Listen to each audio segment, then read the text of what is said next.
berdasarkan data dari IUCN, itu luas mangrove dunia itu sekarang 33 sampai 35% itu berada di Indonesia.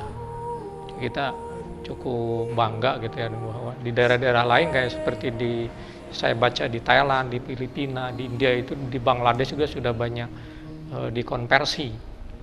Bahkan untuk jenis spesies pun, ya, spesies mangrove terbanyak di negara kita karena kita iklimnya iklim tropis, sehingga untuk spesies saja kita memiliki hampir 50 spesies. Kalau di Indonesia itu diadakan, saya pernah juga membaca sebuah penelitian, itu hampir 50 spesies yang ditemukan dari Sabang sampai Merauke.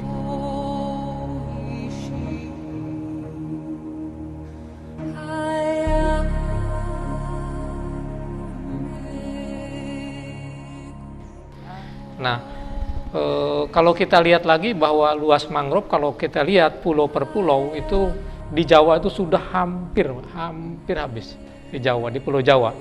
Tinggal Pulau Sumatera, terutama pantai timur Jambi yang masih lumayan, ditambah dengan Irian atau Papua. Itu harapan terakhir kita, tinggal dengan pantai timur Sumatera dan Papua. Itu yang menjadi stok, istilahnya itu benteng terakhir yang harus kita lestarikan.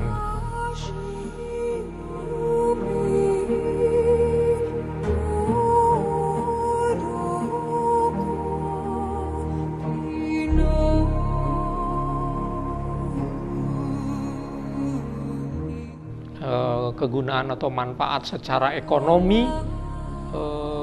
pohonnya tentunya bisa dimanfaatkan ya untuk berbagai keperluan manusia. Buahnya itu sudah ada beberapa ahli farmakologi meneliti bahwa buah mangrove itu mempunyai khasiat, di mana secara ekologi mangrove dia merupakan penyedia bahan makanan, sehingga ekosistem mangrove itu disebut dengan feeding ground atau tempatnya mencari makanan bagi hewan-hewan atau biota, sebagai tempat mengasuh anak ikan atau biota lainnya, seperti misalkan ada ikan, udang, piting, dan beberapa jenis hewan lainnya. Fungsi yang kedua itu disebut dengan nursery ground, tempat pengasuhan. Dan yang ketiga itu bisa sebagai tempat memijah beberapa ikan yang sudah dewasa gitu ya, atau matang gonad, dia melakukan pemijahan juga di sekitar ekosistem mangrove. Nah, itu yang disebut dengan spawning ground. Sedangkan fungsi-fungsi yang lainnya, diantaranya ya yang cukup penting secara fisik, itu dia merupakan penahan dari gempuran ombak. Estetikanya mangrove merupakan suatu pemandangan yang sangat bagus. Di beberapa daerah saya lihat ini sudah dijadikan kawasan ekoturism ya, seperti di Bali itu ada jogging tracknya, kemudian di Thailand juga itu dilengkapi dengan bungalow yang ada sekarang bisa dimanfaatkan untuk tempat berkembang biaknya ya, seperti burung-burung yang langka gitu.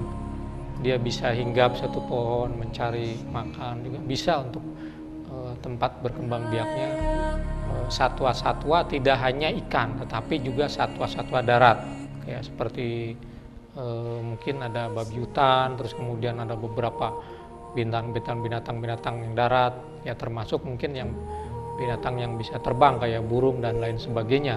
Petani memanfaatkan lahan mangrove untuk beternak lebah. Jadi madunya yang diambil, dibiarkan lebah itu, sarangnya itu berkembang di atas pohon mangrove, kemudian nanti pada suatu saat sudah besar baru diambil sarangnya, diambil madunya. Saya kira ini sangat bagus sekali bagaimana kita bisa memanfaatkan lahan mangrove dengan tidak merusak, dengan sekali lagi dengan tidak merusak pohon mangrove-nya itu sendiri.